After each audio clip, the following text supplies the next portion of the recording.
ತ್ರಿವಿಕ್ರಮ ಭಾರತಿಯ ಅಪಜಯ. ಶ್ರೀ ಗುರುಭ್ಯೋ ನಮಃ. ಅಧ್ಯಾಯ 24. ಸಿದ್ಧಯೋಗೀಶ್ವರರು ನಾಮಧಾರಕನಿಗೆ ಶ್ರೀ ಗುರುಗಳು ಮಹಿಮೆಯ ಪ್ರಸಂಗಗಳನ್ನು ವಿವರಿಸಿ ಹೇಳುತ್ತಾ ಮುಂದುವರೆದರು.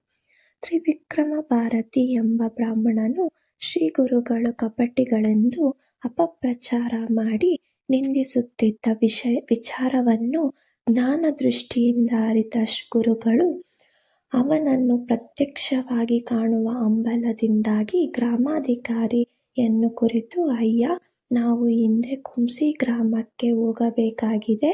ಆ ಗ್ರಾಮದಲ್ಲಿ ತ್ರಿವಿಕ್ರಮ ಭಾರತಿ ಎಂಬ ತ್ರಿವೇದಿ ವಿದ್ವಾಂಸನನ್ನು ನೋಡಬೇಕಾಗಿದೆಯಾದ್ದರಿಂದ ನೀನು ನಿನ್ನ ಪರಿವಾರದೊಂದಿಗೆ ನನ್ನೊಂದಿಗೆ ಹೊರಡಿ ಎಂದರು.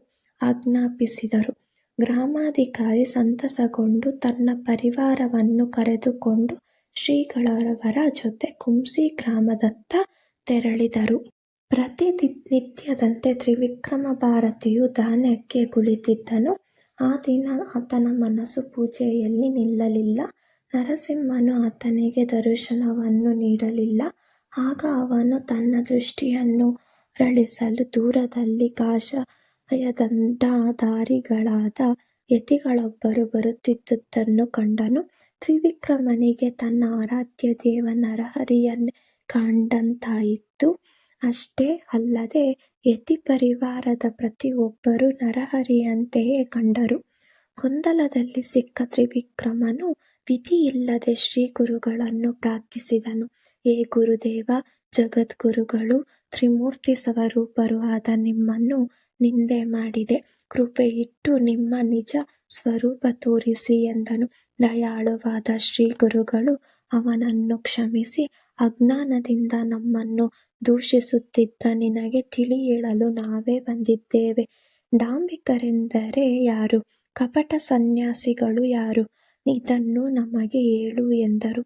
ಆಗ ತ್ರಿವೇದಿಯಾದ ತ್ರಿವಿಕ್ರಮ ಭಾರತಿಯು ಗುರುಪಾದಗಳಿಗೆ ನಮಿಸಿ, ಗುರುದೇವ, ಜ್ಞಾನ ಸ್ವರೂಪರಾದ ನೀವು ಅಜ್ಞಾನಿಯಾದ ನನ್ನನ್ನು ಕ್ಷಮಿಸಿ. ಹಿಂದೆ ಮಹಾಭಾರತ ಯುದ್ಧ ಕಾಲದಲ್ಲಿ ಅರ್ಜುನನಿಗೆ ವಿಶ್ವರೂಪ ದರ್ಶನವಿತ್ತ ಪರಮಾತ್ಮ ನೀವೇ ಅಲ್ಲವೇ ಎಂದು ನಡೆದ ಸಂಗತಿಗೆ ಪಶ್ಚಾತ್ತಾಪ ಪಟ್ಟು ಬಗೆಬಗೆಯಾಗಿ ಗುರು ಸ್ತೋತ್ರ ಮಾಡಿದನು.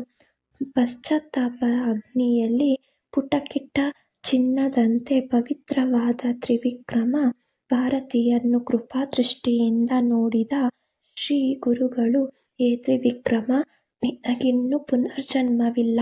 ನಿನಗೆ ಬೇಗನೆ ಮೋಕ್ಷ ದೊರೆಯಲಿ ಎಂದು ಆಶೀರ್ವದಿಸಿ ಗಾಣಗಾಪುರದ ತಮ್ಮ ಶ್ರೀಮಠಕ್ಕೆ ಹಿಂತಿರುಗಿದರು ಎಂದು ಸಿದ್ಧಯೋಗೀಶ್ವರರು ನಾಮಧಾರಕನಿಗೆ ಹೇಳಿದರೆಂಬಲ್ಲಿಗೆ ತ್ರಿವಿಕ್ರಮ ಭಾರತಿಯ ಅಪಜಯವೆಂಬ ಶ್ರೀಗುರುಚರಿತ್ರೆಯ 24ನೇ ಅಧ್ಯಾಯವು ಸಂಪೂರ್ಣವಾಯಿತು.